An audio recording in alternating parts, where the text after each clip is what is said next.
Trump's big lie is now playing a key role in the Republican Party. The Washington Post reporting 108 Republican primary winners have embraced Trump's false claims of election fraud. So let's discuss and bring in Michael Steele, former chairman of the Republican National Committee and former lieutenant governor of the great state of Maryland. And Democratic strategist, my dear friend Liz Smith is back. We have not seen her in a while. She has been busy writing her new book, Any Given Tuesday, a political love story. It is coming out July 19th.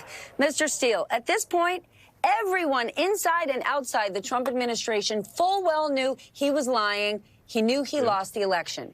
Yet 147 House Republicans still voted against certifying the election. At this point, do all those lawmakers have egg on their face? They knew they were lying. No, they don't. It's what their base wants. It's what their base wants. It's where the money is. It's where the votes are. That's the bottom line. And as the hearings are showing us, there's a lot of grift that took place and continues to take place. And it's how these candidates are aligning themselves in primaries. The test, though, at the end of the day, Stephanie, is going to be how do they win a general election? And what do Democratic and independent voters think of them, along with other Republicans who didn't necessarily participate in the primary, because, you know, those tend to be much more of the extremes right and left. How does that resonate in a general election? That's where the Mitch McConnells in the party, who are counting the sort of, eggs and hoping they're chickens inside, recognize some of those chickens may be stillborn. So there it is. Hey, but Liz, don't these hearings change any of it? You've got all sorts of people running right now who are election deniers. You're a Democratic strategist. Would you not just run Bill Barr going, it's bullshit, it's bullshit, it's bullshit, on loop from now until November? Well, first, these candidates have to get through primaries. And being an election denier in a Republican primary is not going to hurt you at all. In fact, even after the hearings? Yes, even after the hearings. And Stephanie, let me give you a couple examples.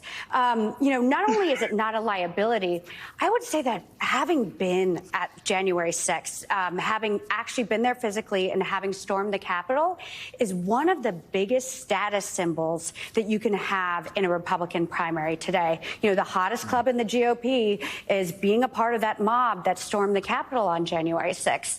And we see that in two key examples. One is in the Michigan governor's race. Last week, Ryan Kelly, who's one of the front runners to be Michigan GOP gubernatorial nominee, was arrested, charged with 4 federal counts for storming the Capitol. And, was it a liability? Did it disqualify him? No. He is doubling down on it and running on it. He is raising money off of it. He went to Steve Bannon's radio show and bragged about it. In Pennsylvania, you have Doug Mastriano, who is doing the same thing and is bragging about how, as governor, he will use his pen to decertify election results. And these guys are running for governor. They're not running to be members of Congress. They have say over the elections in their states, and Michigan, Pennsylvania, that can determine who the next president is. Are they not going to get crushed by independents come the general election? 20 million people watched the first day of the hearing. And a club doesn't have a velvet rope. It's going to be a prison cell. Yes. So I would hope so. You would hope so. But we've seen extreme candidates in bad years overcome, go along with the wave and be carried by the wave. And I think that should be a fear of every Democrat. But yes, Democrats are going to run very hard against this. But we do have to reckon with the fact that the number one issue for voters is not necessarily electoral integrity or what happens in 2024. It's inflation. So Democrats have to put forward a compelling argument for why we are the party that's best equipped to handle the economic pain that people are feeling, while making sure that we do not let Republicans off the hook for the fact that they want to hijack the 2024 election. Then, Michael, given all that we just laid out, is all of this a big win for Mitch McConnell? Because the hearings are bad for Trump, and McConnell doesn't like Trump, and inflation is terrible for Biden.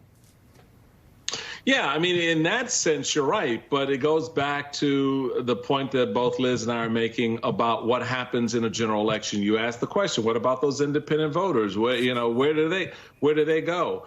The question is, do they look at this hearing? Do they look at what Republicans are offering as their solution to inflation and to the economy and go, well, we want that? Or do they sit back and go, yeah, I don't like the where we are in inflation. I don't like where we are in gas prices. But the bigger question is our democracy. It is whether or not I want to give power back to the party that fomented insurrection. But Michael, I would point out, though, that Republicans aren't offering anything on inflation. So they're just saying we're not Democrats. And right. on that point, that's a good point. But you know what? That's enough of a point. I can win an election on that. All right, you two. We have a lot more I want to cover in this. Unfortunately, I'm out of time. But I've always got time to talk to both of you. Michael Steele, Liz Smith, great having you here. Coming up.